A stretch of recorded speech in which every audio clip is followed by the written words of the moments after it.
जिस दिन तुम्हें एहसास होगा उस दिन तुम्हारी जिंदगी का सबसे बेहतर दिन होगा। लेकिन तुमने तो नचनियों को अपना आइडियल बना लिया, गवैयों को अपना आइडियल बना। अभी वो एक नचनिया है सलमान खान, ईद के दिन शायद कोई उसकी कोई नई फिल्म आई थी, तो उसके पहले जो है उसकी एक वीडियो देखा मैंने, वो आई इस पे, वो अपने घर में निकला था अपने शायकीन को जियारत करवाने के लिए। इतनी भीड़ लगी थी साहब, इतनी भीड़, बस एक झलक पाने के लिए, नचनियों की गवैयों की झलक पाने के लिए ये दीवानों का हुजूम। ओ पागल लोगों, काश तुम रोजाना अपने माँ और बाप के चेहरे को देखा करो तो अल्लाह तुम्हें हर नजर के बदले में हज्जे मकबूल का सवाब अता फरमाएगा। हाँ, पूरी रात नौजवान हमारा जो है रजाई ओढ़ करके, घर वाले समझते हैं गुड्डू सो गया है, और गुड्डू काम में लगा हुआ, सुबह तक ये मोबाइल देखता रहता बेटा, फिर सोता है। अभी एक बेटी और दामाद ने मिलके अपने बाप की हत्या कर दी दौलत के लालच में, समझ रहे? एक पोते ने अपने दादा को कत्ल कर दिया पैसे के लिए। एक बच्चे ने जो 11 साल का था, बाप नहीं था, माँ बर्तन मांज करके अपने बच्चे की परवरिश करती थी और कोई कपड़ा सिलती थी। बच्चे ने माँ से पैसा मांगा, नहीं रहा होगा पैसा, बच्चे ने देखा कि माँ उधर देख रही, कैंची उठा के उसके सीने में घोंप के मार डाला माँ को। ये दुनिया है, किस पे भरोसा करेंगे? आए दिन ये पोस्ट देखने को मिलते हैं जो सदाकत पर मबनी होते हैं। इसके बाद भी इस औलाद के लिए हलाल हराम की परवाह के बगैर कैसे लूट खसोस के पैसा इकट्ठा कर लो। हजरत उमर बिन अब्दुल अजीज, जिनकी खिलाफत को खिलाफत राशिदा में शामिल किया गया है मिनहाज नबूवत पर, पूरी दौलत अपनी जो थी उन्होंने बैतुल माल में जमा कर दिया। लोगों ने कहा अजीब बेवकूफ आदमी आप। कहा क्यों? कहा इसलिए कि आपने अपने बच्चों के लिए कुछ नहीं छोड़ा है, सब बैतुल माल में जमा कर दिया। जवाब सुनिए, फरमाते हैं कि अगर मेरी औलाद नेक है और नेक रही तो अल्लाह का वादा है वह हुआ यतवल्ला सालिहीन, अल्लाह नेकों को जाया नहीं करता है, उनका इंतजाम उनका रब करेगा। लेकिन अगर मेरी औलाद बदकिरदार निकल गई तो मैं दौलत छोड़ के नहीं जाऊंगा कि मेरी दौलत पर ये अय्याशी करे और मेरी कब्र में मेरा रब मुझे सजा दे। मैं ये काम नहीं करूंगा। ये बादशाह वक्त है जो कहना ये, दुनिया के 3 बर्रे आजम पर हुकूमत करने वाले लोग, कभी हम थे जिन्होंने दुनिया के 3 बर्रे आजमों पे हुकूमत की थी, और आज कहीं हैं आप? पूरी तैयारी के साथ जमाना इस ताक में लगा है कि मुसलमानों को किस तरह। 2014 में कश्मीर में हम भी 10 दिन फंसे थे फ्लड में, जब पानी आ गया था और कश्मीर डूब रहा था, हम भी डूबने वाले थे, हमारी भी फातिया होने वाली थी, मगर बच गए।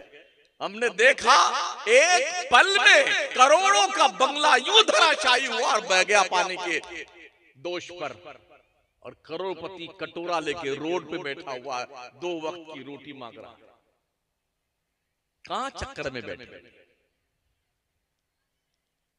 हमने बड़े बड़े शोरमाओं को देखा है। एक शख्स का मैंने वाकया पढ़ा था, 22 साल तक कोमा में था हजरत, 22 साल तक।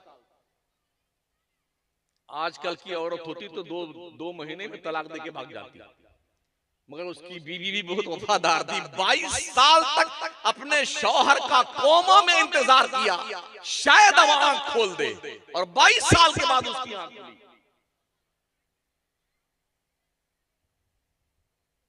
अभी हमारे शहर मुहतरम में, हमारे मुसल्ली, हमारे महल्ले में ये 4था महीना चल रहा है, कोमा में एक साहब है, हर जुमा को दुआ करते हैं। अब कंडीशन ये है अल्लाह शिफा दे उनको। कंडीशन ये है कि खानदान के आप पूरे के पूरे लोग दुआ मांगते हैं, या अल्लाह इसको उठा ले तो अच्छा, या अल्लाह इसकी मौत आ जाए तो अच्छा। देख रहे हैं क्या दुनिया की जिंदगी है यार।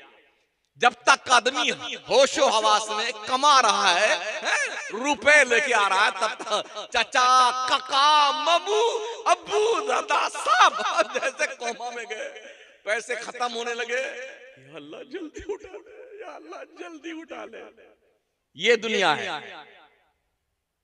नशा उतरता है दौलत का भी, ताकत का भी। हमने पैरालिसिस होते लोगों को देखा है, जो बड़े पहलवान ताकतवर पावरफुल थे, अपाहिज हो गए, अपंग हो गए, चल नहीं सकते, उठ बैठ नहीं सकते। एक साहब को पैरालिसिस हुआ, उनके इस दिमाग सर की पूरी हड्डी निकाल के अलग रख दी गई है और दिमाग को रुई से बांध दिया गया है हमारे ही शहर में।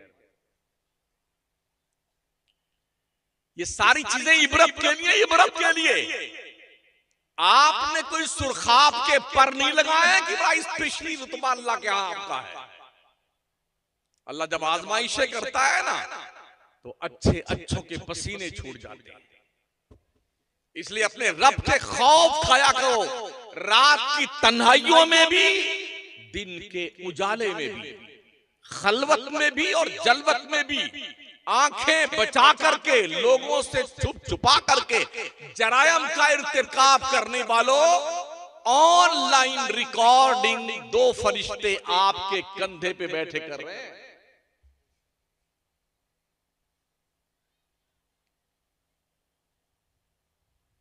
दौलत हाथ का मैल है।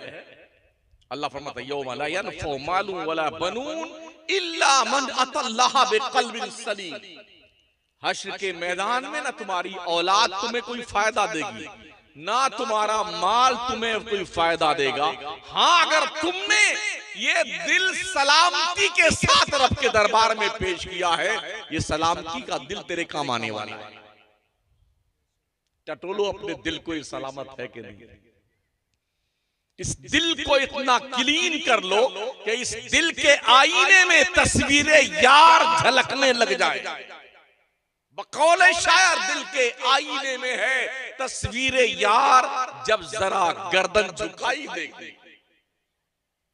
इस दिल को इतना साफ कर लीजिए, कीना से, बुग़्ज़ से, अदावत से, चुगली से, लालच से और एक दूसरे की गीबत से। इस दिल को पाक कर लो ताकि अल्लाह के नूर के जलवे तुम्हारे दिल में उतरने लग जाए। हम में से किसी को पता नहीं है कि वो कितने साल की उम्र लेके आया अल्लाह के यहां, है किसी को पता? न किसी पीर साहब को पता है, न किसी फकीर साहब को पता है, न किसी मौलाना साहब को पता है, न किसी खतीब को पता है, न किसी काजी को पता है, न किसी हाजी को, न नमाजी को, किसी को पता नहीं। और मलकुल मौत भी चुपके से आते हैं, बताते भी नहीं कि आज मैं मुलाकात के लिए आ रहा हूं। स्पेशली एडवांस में कोई इंफॉर्मेशन नहीं होती है। उजाले अपनी यादों के हमारे साथ रहने दो, न जाने किस गली में जिंदगी की शाम हो जाए। आदमी रहता यहां पर है और जाके मर जाता है बंबई में, रहता बंबई में, मर जाता अगर यहां पे। इस बार हमारे यहाँ मकराना में चंदा करने एक मौलाना आए थे, मौलाना फारूक बहराई शरीफ के। हजरत आधे घंटे मर गए। ईद से कोई 5-6 दिन पहले आधे घंटे में इंतकाल हुआ बेचारे का। फिर उसकी डेड बॉडी को एम्बुलेंस में रखवा करके वहां से जो है बहराइच भिजवाया गया। कम से कम घर पे मरता तो घर के लोग 2-4 कतरा पानी तो डालते उसके मुंह में। इस बेयकीनी सी उम्र के ऊपर इतना रोब, इतना दबदबा। जब तक ताकत है ना जिस्म में, और मेरे सामने कौन आता है देखेंगे। काश ये ताकत इस्लाम के दिफा के लिए इस्तेमाल हो तो इस ताकत का कोई जवाब नहीं। काश ये दौलत इस्लाम के तहफ्फुज़ व बका के लिए इस्तेमाल हो तो उस दौलत का कोई जवाब नहीं। काश तुम्हारी नेतागिरी ये सारी की सारी चलत फिरत अल्लाह के दीन के लिए हो, तो इस चलत फिरत का कोई जवाब नहीं।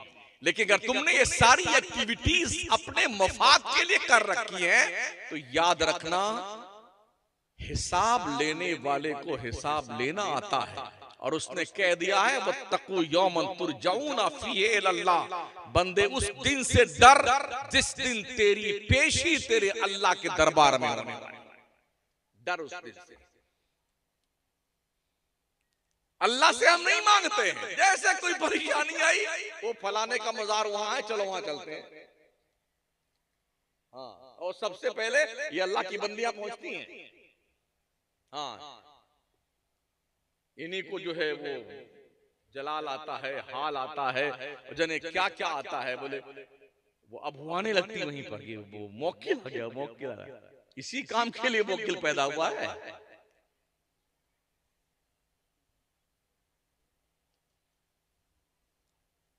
ये शैतानी हरकतें बंद कर दो। अल्लाह फरमाता है मा क़दरुल्लाह हक़्क़ क़द्रिही, लोगों ने अल्लाह की कदर नहीं जानी, रुतबा नहीं पहचाना जैसा कि उसका रुतबा था। जितने अल्लाह के वली हैं, इनसे मांगने जाओगे ना तो ये पहले उधर देखेंगे अल्लाह की तरफ, यार आप कुछ करूं कि न करूं। अकबर ने कहा था खुदा से मांग जो कुछ मांगना है ऐ अकबर, यही वो दर है जहां आबरू नहीं जाती। बिलाशुबा वलियों से मांग सकते हैं, शरआन इजाजत है, इस एतकाद के साथ कि ये जो देंगे अल्लाह से लेके देंगे। अगर ये कॉन्सेप्ट है कि अल्लाह दे चाहे ना दे, फलाने बाबा जबरदस्ती दिलवा देंगे, तो ऐसा शख्स मुशरिक है, इस्लाम के दायरे से खारिज है।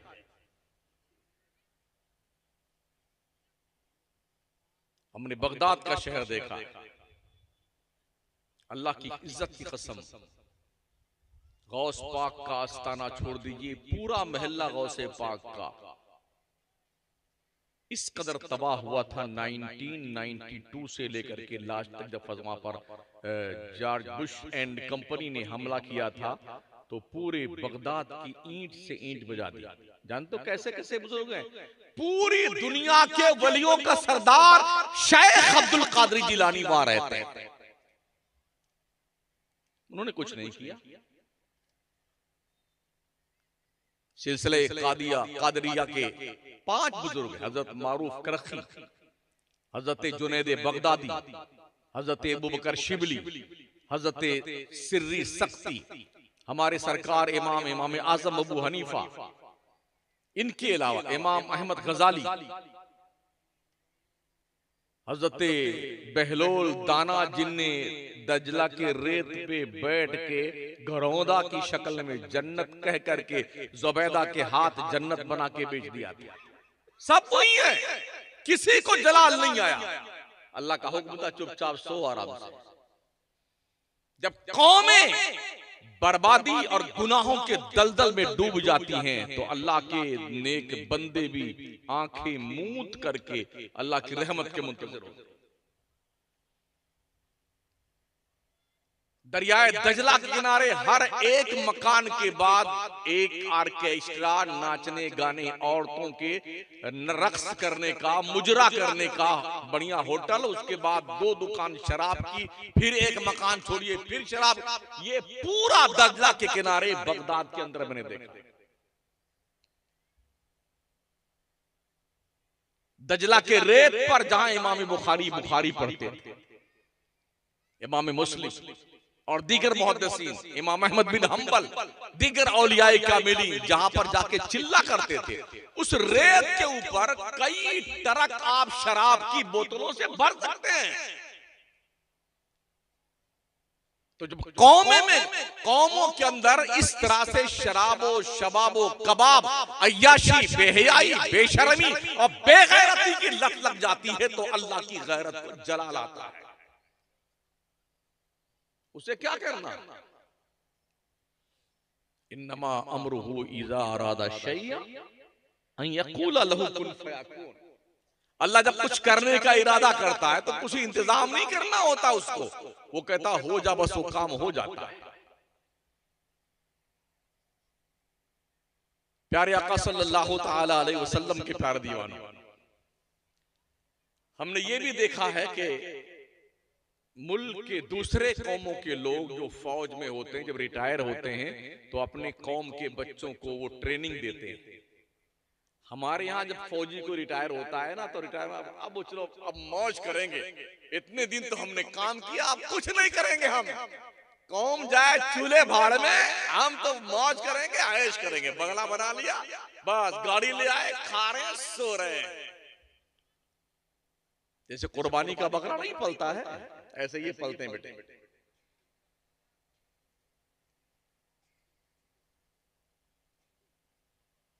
हम हैं कि होश के नाखून लेने को तैयार।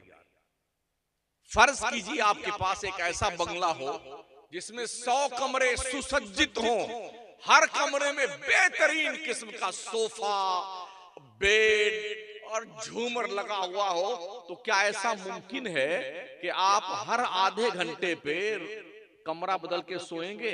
आधा घंटा इस कमरे में आराम फरमाएंगे, फिर सो उठेंगे, फिर आधा घंटा इस कमरे में, फिर आधा घंटा इस कमरे में, इस तरह पूरी रात आधा आधा घंटा हर कमरे में क्या सोना मुमकिन है?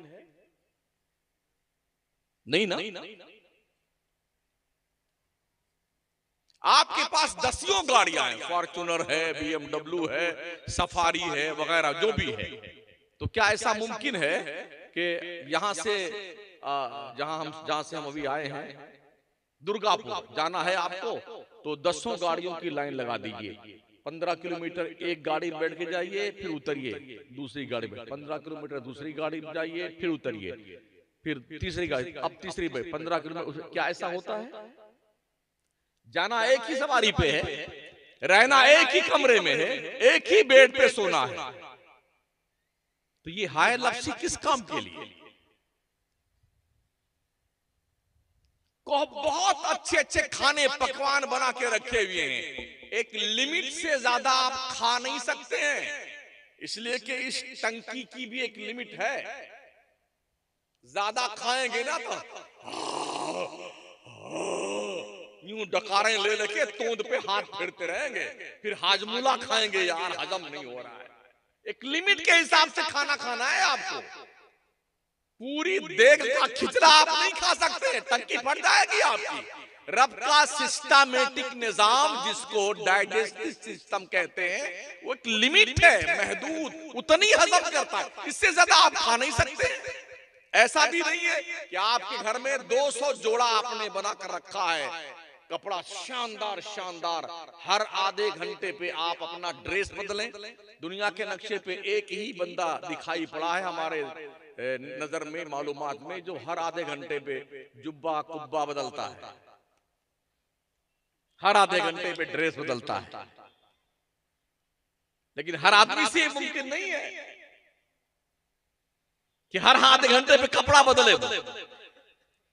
एक दिन, 2 दिन, 3 दिन आदमी पहनता है एक जोड़ा, गंदा हो गया, मैला हो गया, बू आने लगी, बदल देता नहा धोकर। लेकिन वो इसको शौकिया हर आधे घंटे में ड्रेस बदल के दिखाना नहीं करता, दिखावा नहीं करता बंदा। पता चला ये सारी चीजों का जो निजाम है ना, एक लिमिट है, उससे ज्यादा आप कुछ कर नहीं सकते हैं।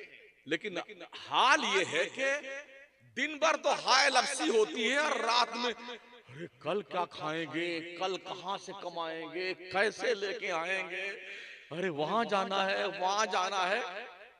कुरान करीम में एक आयत मुबारक है, अल्लाह फरमाता इन्नल इंसाना खुलिका हलुआ, बेशक इंसान बेसब्रा पैदा किया गया है, हलू पैदा किया गया है।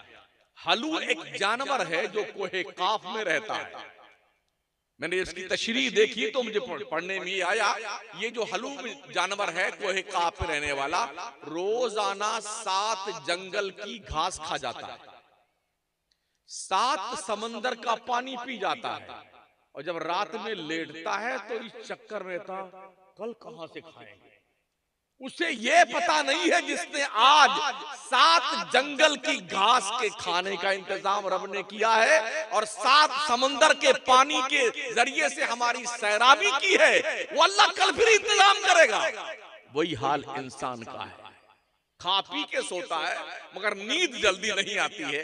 इस चक्कर में यार कहां से हाथ मारे, कहां से पैसा बने, कहां से रुपया आए, इसी में कितने ऐसे लोग हैं इतने मोटे मोटे गद्दे बिछाते हैं इस बेंच के, उसी में यूं यूं करते उचकते रहते, फिर भी नींद नहीं आती।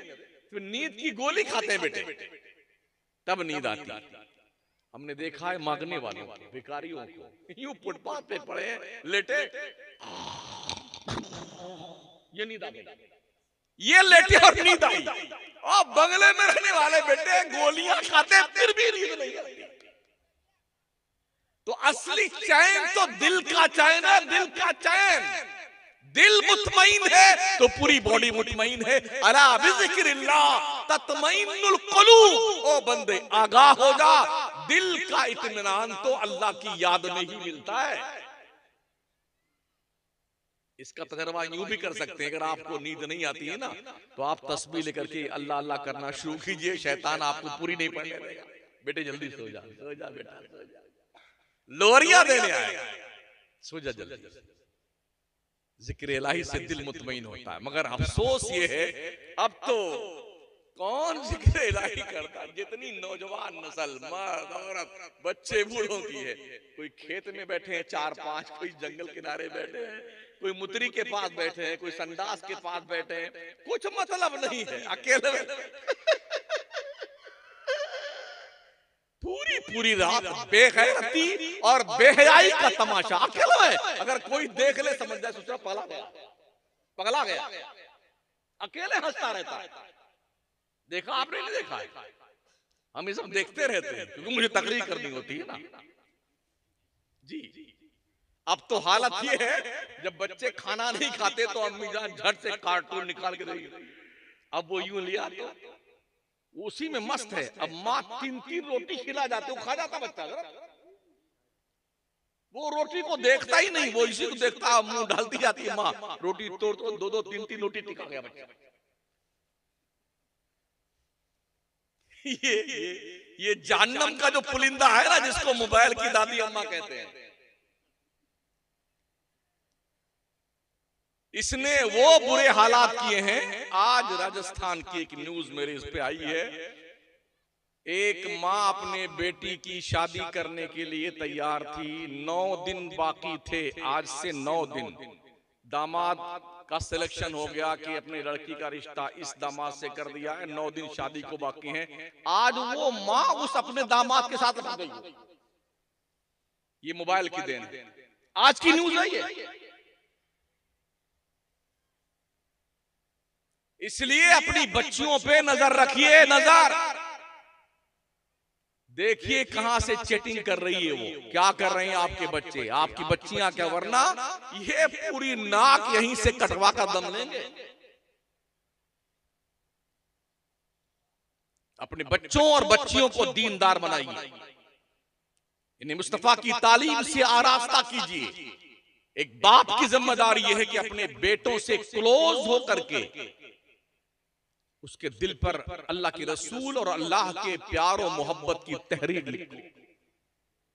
एक माँ की जिम्मेदारी यह है कि अपनी बेटी से क्लोज होकर के उसके दिल पर कनीज़ाने फातिमा की तहरीर लिखो। अगर बच्चों और बाप के बीच में डिस्टेंस है, बच्चे बाप से दूर रहते हैं, बच्चियां मां से दूर रहती हैं और अपने ख्यालात शेयर नहीं करते हैं, तो ये दिन देखना जरूर नसीब होगा।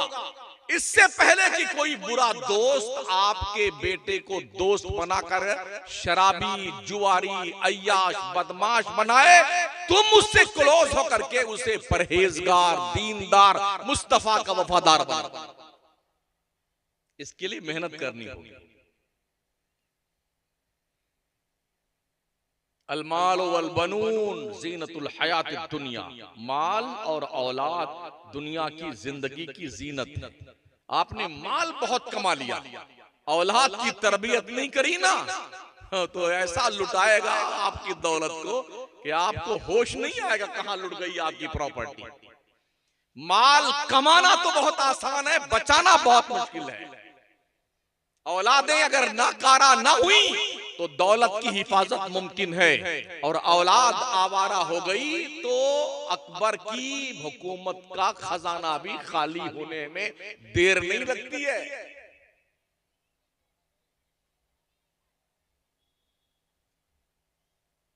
12 बजे के बाद तक तकरीर और जलसा करने का अंजाम यही होता है, आधे सो रहे होते हैं और आधे जाग रहे होते हैं। और इस मामले में यूपी, बिहार, झारखंड, वेस्ट बंगाल, उड़ीसा ये अवार्ड याफ्ता है। मुजफ्फरपुर में 5 साल पहले तकरीर थी मेरी हजरत, आधी तकरीर फजर की अजान से पहले हुई है और आधी तकरीर अजान के बाद में हुई। और जब हम नमाज फजर पढ़ने के लिए मस्जिद पहुंचे तो हम थे और 2 आदमी और थे। बख्या मुसलमान कहां गए अल्लाह ही जाने। दिल के फफूले जल उठे, सीने के दाग से इस घर को आग लग गई, घर के चिराग से। जलसे ये सालाना त्योहार की शक्ल में मत मनाइए, जलसे निशाने इबरत होते हैं। उलमा जो बताएं उस पर ध्यान दीजिए। जो कुछ आप कमा रहे हैं इसमें से आपका कुछ नहीं है, ये ध्यान रखना। हमारे नबी इस्लाम के फरमान का मफहूम है, आदमी ने जो पहना वो पुराना हो गया, जो खाया वो वेस्टेज माल बन गया, और जो अल्लाह के राह में दिया वही काम आता है।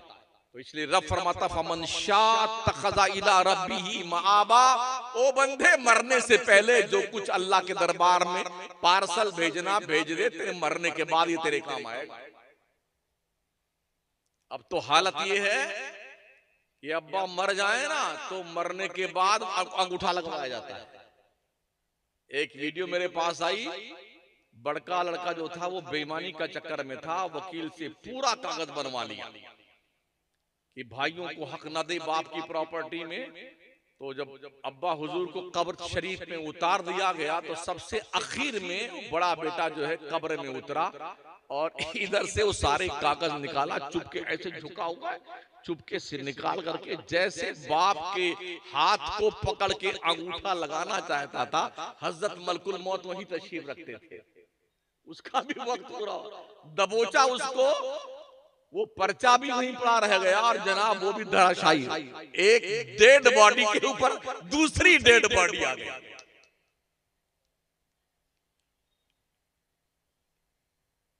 क्या निजाम कुदरत है, देखे तो सही यार। दौलत किसी की हमेशा नहीं रही। हमने फतेहपुर सीकरी में अकबर जैसे बादशाह के महल की दीवारों को बाज़ाब्ता तौर पर इस तरह देखा है कि कोई ईंट यहां पड़ी है, कोई ईंट वहां पड़ी। हमने देखा कुतुब मीनार की जर्जर स्थिति को, हमने देखा शाहजहां के बनाए हुए किले को, और ये भी देखा कि शाहजहां का मकबरा जो ताजमहल में उसकी बेगम के साथ बना हुआ, कोई नहीं जाता ये कौन पड़ा हुआ है। सब मिट गए जहां से, कोई पूछता तक नहीं। अखंड भारत के बादशाह थे, कुछ नहीं है आज। और बहादुर शाह जफर को बाज़ाब्ता तौर पर सलाखों के पीछे डाल करके रंगून की सजा सुनाई गई, और बंदा वहीं इंतकाल किया, और बेबसी के आलम में उसकी तुरबत वहां बनी हुई है, जो अखंड भारत का बादशाह था। आपके पास क्या है? 10-5 बीघा जमीन होगी, 2-4 दुकानें होगी, 1,500-2 हजार स्क्वायर फीट में मकान तुम्हारा होगा, और कितना है आपके पास? इस पर ये गुरूर, ये घमंड और ये जोश और जज्बा कि मैं और मैं हूं, शायद हम भूल गए कि हम किसकी औलाद। मौलाना रूम लिखते हैं कि एक चरवाहा था, उसने बचपन में एक शेर के बच्चे को पकड़ लिया, छोटा सा था, तो उस शेर के बच्चे को उसी बकरियों के रेवड़ में डाल दिया। कई साल गुजर गए, उसी रेवड़ में पलता रहा, बढ़ता रहा। बकरियां घास चरती तो वो भी कोशिश करता घास चरने की। वो मैं करती तो शेर भी मैं करता। माहौल मिला बकरियों का। खा पी के जो जवान हो गया तो एक दिन चरवाहा अपने बकरियों को लेकर के पानी पिलाने के लिए नदी के किनारे ले गया। सारी बकरियां ऐसे लाइन से नदी में पानी पी रही थी, उसी में शेरे बबर भी पानी पी रहा था। इसके कंपनी का एक शेरे बबर जंगल में उस तरफ खड़ा हुआ था। कोई दादा परदादा रहा होगा। उसने अपनी बिरादरी का एक कैंडिडेट बकरियों के बीच देखा तो उसे बड़ा ताज्जुब हुआ, यार ये मेरे बिरादरी का बंदा ये बकरियों के बीच क्या कर रहा है। तो मौलाना रूम लिखते हैं कि उस शेर ने जो जंगल किनारे खड़ा हुआ था जोर से दहाड़ा। जब जोर से उसने आवाज लगाई ना तो इसने जो पानी पी रहा था ऐसे सर उठा के देखा। उसने अपनी जबान में कुछ कहा होगा, यार तू शेर का बच्चा बकरियों में क्या कर रहा है। तो वो शक्ल देखता अपनी तो उसको देखता तो उसको लगा यार मैं बकरियों की तरह तो हूं। एहसास बेदार हुआ। जिस दिन उसका एहसास बेदार हुआ कि मैं शेर हूं बकरी नहीं, एक को इधर दबाया एक बकरी को इधर लेके रवाना हो गया। आपको कब एहसास होगा कि आप बदर के 313 मुजाहिदीन की औलाद हैं। आपको कब एहसास होगा सुल्तान सलाहुद्दीन अय्यूबी के सपूतों में से आप हैं। आपको कब एहसास होगा करबला के जियाले 72 शहीदों के औलादों के मानने वाले आप हैं। आपको कब एहसास होगा मोहम्मद बिन कासिम के तलवारों की झनकार के वारिस आप हैं। कब आपको एहसास होगा कि हजरत सैयद सालार मसूद गाजी के बाज़ाब्ता तौर पर फकीराना जिंदगी के साथ भारत की सरजमीन पर धमक के साथ जिंदगी गुजारने वाले मुजाहिद की औलाद आप हैं। कब एहसास होगा। सोचिए और 100 बार सोचिए।